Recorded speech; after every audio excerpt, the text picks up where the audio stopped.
Hey guys, so today is actually a review video. Now, you know that I haven't really done many of these before. Last time I did a review was when I did a review of the Spank Academy.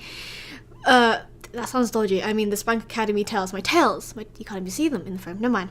But yeah, if you're subscribed to my channel, you'll know that last week I unboxed the Fidget Cube by Antsy Labs and I gave my first impressions.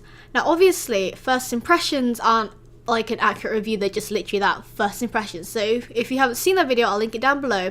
But if you have seen that video, then you'll know that I wasn't particularly too impressed with it. Like I found it kind of anticlimactic given all the hype surrounding it.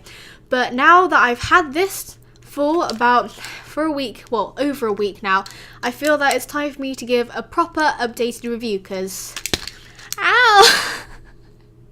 okay, because now my opinion has completely changed. For the good or the better? That was wrong. For the better or the worse? You know what I'm trying to say. But keep on watching to find out. Okay, now I will be leaving the links down to the Fidget Cube on Antsy Labs and the Kickstarter. Now I should mention that I backed this project, so this skin that you see here is called the Gamer Skin and it is exclusive for backers only, so you won't be able to find this skin on the website. So boohoo, but I do believe there is a skin similar to this called the Retro Skin, as I have been told. Okay, now on to the review itself. Now, referring back to my original video, you will remember that I wasn't too impressed with the sort of tactile feedback it gave, but now that I've had it for a while, obviously, like, this is a tool designed to use when you're sort of half sort of focusing absent-mindedly, kind of messing about with it. Also, apologies in advance if my camera comes out of focus at any point. This is my second time recording with this camera, so if there's any mistakes, just please be understanding.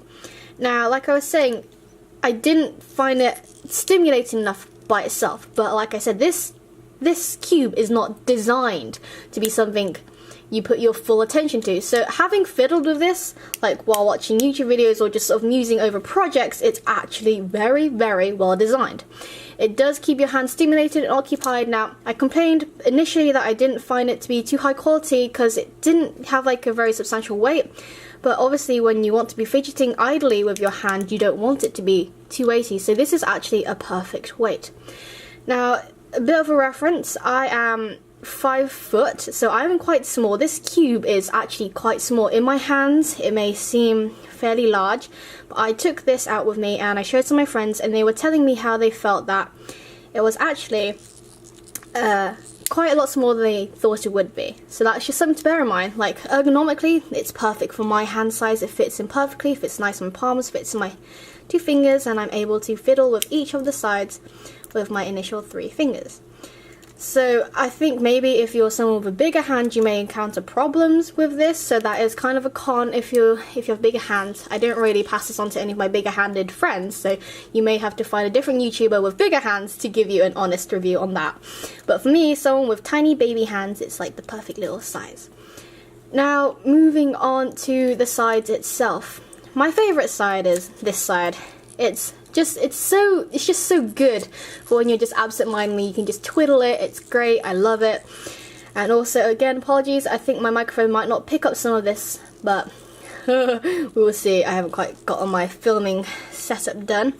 But yeah, that is my favourite side in this, and I think it's a very good side for just absent-minded, just fiddly. Like, obviously this cube is not designed for your full attention to be on it. If you have your full attention on this, obviously it's not going to be sort of satisfactory in that respect, but if you're just filling it with it absent-mindedly, it's perfect. You don't want something too taxing on the hand. Now this is the what do you call this bit, the gamepad side. I don't like this side. I mean, it's okay. My friends were saying that it might loosen up with use because I have been spoilt rotten by the Nintendo DS pad. So in my opinion, it's not as smooth and it has a weird sort of noise. Not sure if you can hear it, but it has like a weird sort of noise when you twiddle it, and I am not too much a fan of that. Okay, and then okay, I just realized I wasn't recording on my secondary microphone, so never mind about that. I'm good at this. Okay, and this is the clicker side. Now, there are 2 spongy non-springs, which are, well, I don't know, not very satisfying to click, But as I was talking to some of my friends, they were saying that the clicking noises may be kind of irritating if you're using this cube around with other people. So I understand why they've had these two little clickies, because that is kind of considerate for other people. Now they have different sort of hardnesses, resistances. I find that this one here, if these are the squishy on diagonal, the bottom left, is that the left? Bottom left, yeah, is the hardest one. This is actually, I can't. Okay, these two are quite similar, but I know there is a slight resistance difference. You may have to fiddle about to try and figure that out. But the middle one is the easiest clicky one. And now this side is quite nice. This one's just really fun to fiddle with. I don't really use the ball too much. The ball also clicks, which I think is quite a nice touch.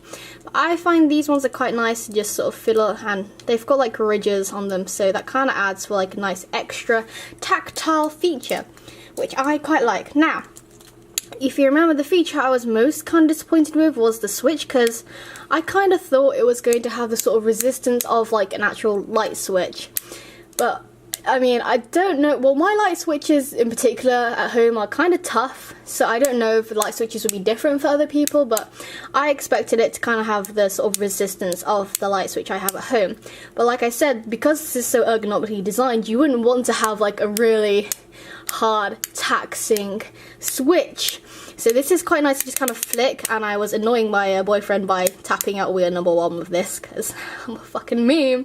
But this is actually really quite nice, although he was saying that the click feature, the noises made by this cube can be distracting and annoying for other people. But if you do it slowly, there is less of a click. But I mean, come on, the satisfaction from this side is from this in itself. Now this is the Worry Stone. This is the one that my boyfriend actually quite liked the most. I don't really have much, I don't have an opinion on this side. I'm just sort of meh about it. I don't care for it. I mean, it's nice if you guys like stuff like that. I personally don't care. It's just a nice feature for people who maybe just, I don't know, if you're used to Worry Stones. I didn't really know they were that much of a widespread concept until now. Which side have I not covered? Oh, I think I covered all the sides, you know. Okay, now moving on to the actual cube itself, as in like the actual casing of the design of the cube. Now the reason why I was complaining about the quality of it, like I know now that this is actually a very beautifully designed, high quality piece, but I was complaining about it because obviously you've got these production lines, production seams, and I was having a discussion with my boyfriend who does PDE, which is product design engineering, and I was discussing whether they could have actually produced it in such a way that there was no seams, and he was saying that they could, while it is theoretical and they could do so by sanding it down, the cost of that overall would have probably bumped up the cube production and price bracket. So I can understand now why. So while I'm someone who prefers like a nice smooth finish overall, I can understand why they don't have it. So, I mean, overall opinions of this cube, do I like it? Yes, I like it very, very much. My favourite side is this one, as I've said, because it's just so nice. It just gives me a nice click. Now, because I approached it with the wrong mindset before, because obviously it was just, well, I mean, it was kind of anticlimactic, to be honest, when I first unboxed it. But now I know, I appreciate its design very much, because it is something you do use when you're not paying your full attention to it. So that attention span that you pay to it, it pays off quite nicely. It does. So obviously, I think that if you were to pay your full attention on it, it is also kind of satisfactory. But yeah, I hope this review is a lot more useful now, because obviously my first impressions kind of gave it a bad look. Now, I mean, like I said, first impressions are simply just that. They are just the first impressions. They are not a complete and full review. So I felt it was necessary for me to do a full review, and I hope this helps. So let me just do like a list of pros. Pros, it's great. It's fucking great. Okay, it's great. I love it. It's great for your fiddly fingers, especially for someone if you have small hands. Like there is a side for everyone, basically. Okay, cons. It may be noisy and or distracting for other people. I think that's quite a big con, okay? Because obviously this is very noisy. If you're in the presence of someone who doesn't like loud clicking noises or fans like clicks repetitively annoying, that is quite a major con in my opinion.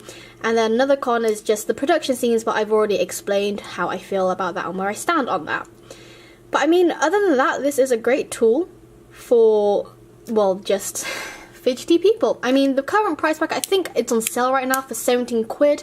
That's 17 Great British pounds. I don't know what that price is in other countries, but I mean, again, for its price bracket, I think it is worth its money, but it is quite costly. And I know there are cheaper alternatives and cheaper knockouts out there, which may be more of a viable option for you.